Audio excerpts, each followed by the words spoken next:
بسم الله الرحمن الرحيم الحمد لله رب العالمين اللهم صل على سيدنا محمد وعلى آله وصحبه وسلم. I ask Allah Ta'ala to grant us all the sincere intention and the good comprehension. Allahumma ameen. A trait of the hypocrites. When he makes a pact, he betrays. So amongst the sins of the heart is betrayal, and it is a major sin.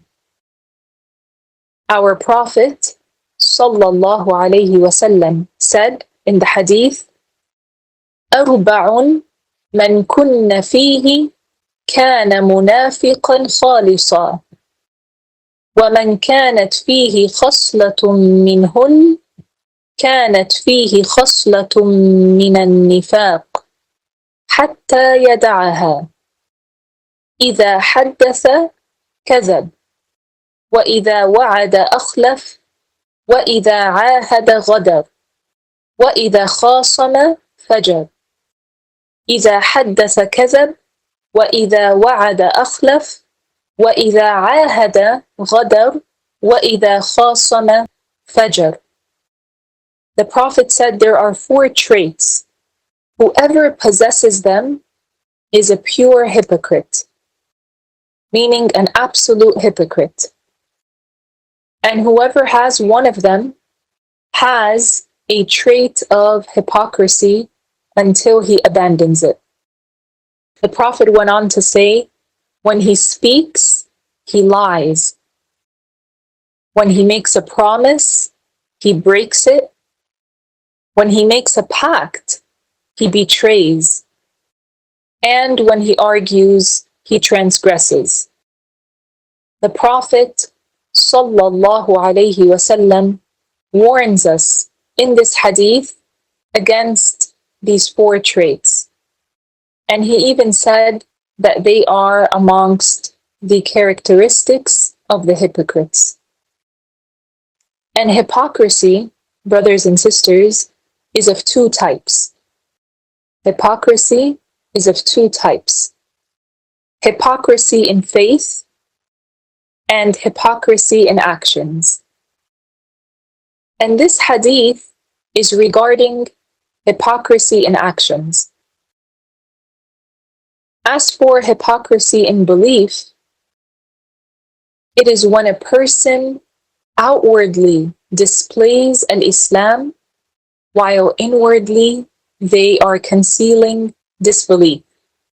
They are concealing al-kufr. They are actually non-Muslims, but they outwardly display as if they were Muslim. And this is what Allah the Exalted referred to when he said, إِنَّ الْمُنَافِقِينَ فِي الدَّرْكِ الْأَسْفَلِ مِنَ النَّارِ, which means, surely the hypocrites are in the lowest level of the fire. May Allah protect us. As for hypocrisy in actions, then it includes those 4 traits that were mentioned in the hadith, some of which are when he speaks, he lies. And so lying is one of those vile traits. And when he makes a promise, he breaks it. So he promises others, but he does not fulfill those promises. And when he makes a pact, he betrays. So he makes an agreement with others, and he claims to be loyal and trustworthy with them. But when the time comes for him to fulfill this pact that he made, he turns out to be treacherous. He turns out to be perfidious, someone who is untrustworthy and is deceitful, one who betrays. And betrayal has many forms. One such form is when a person deceives those that he engages in buying and selling with. So, for example, he engages in a deferred sale, an agreement to pay at a later specified time. Then when that time comes, this person refuses to pay the price of what he purchased. Is this not a type of betrayal? It is. In fact, it is a major sin. And this is how some people's dealings are. Another example of betrayal is when someone is cheating in measuring weight or volume, such as when a merchant cheats and deceptively reduces the measure or volume of the goods in order to increase his profit. Is this also not a form of betrayal? It is a form of betrayal. Similarly, betrayal can occur when someone is entrusted with a safekeeping. So if a person leaves some money or some belongings with another person for safekeeping, perhaps they were traveling. And so they say, for example, hey, if you protect these items for us, I would appreciate that. Or, can you safekeep these items until we return? Only to return and find that the entrusted individual has consumed or squandered or misappropriated the safekeeping. And this is a grave betrayal.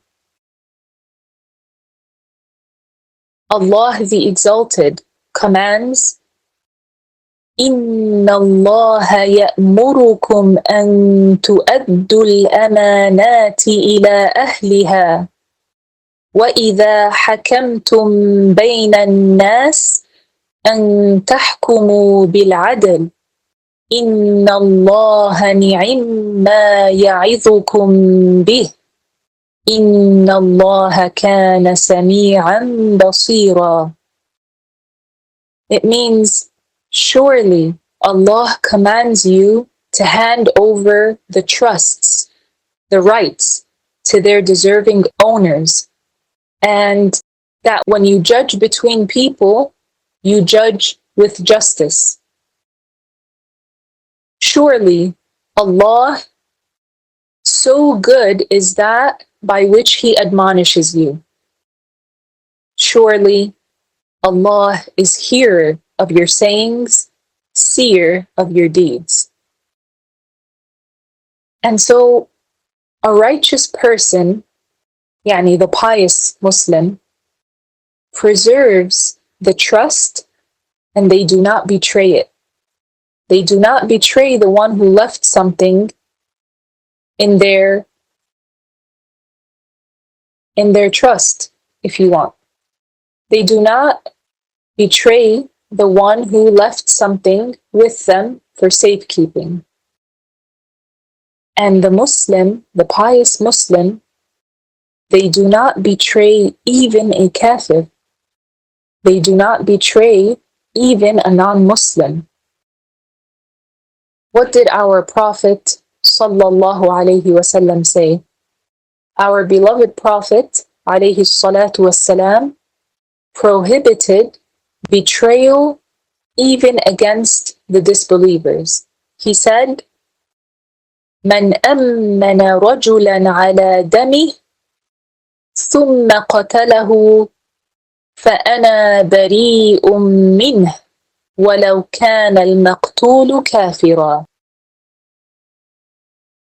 He said, alayhi salatu wassalam, whoever grants safety to a man regarding his life, and then he kills him, the Prophet said, then I am free from him. Meaning that this is a major sin.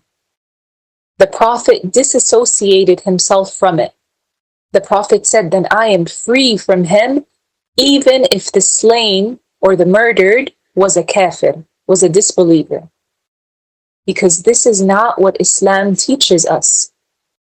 The believer is not someone who betrays. And this hadith clarifies that betrayal is a major sin, as the Prophet ﷺ disassociated himself from those who commit it. However, this hadith does not mean that a person who betrays becomes a disbeliever. No. Rather, it means that he has committed a grave sin, a major sin. May Allah protect us from that. So a person must not betray even a disbeliever, such as by luring him with false assurances. For example, let's say they invite him to their home or their land or their territory, like to say, hey, come to my house or come to this area that I am present at, only to then kill him or reveal his location to those who would harm him. Yani he waits for him to get there, and either he harms him himself or he has others do it by revealing that person's location, for example. This is a forbidden betrayal. May Allah protect us from it. Walhamdulillah, wassalatu wassalamu ala rasulillah, and Allah knows best.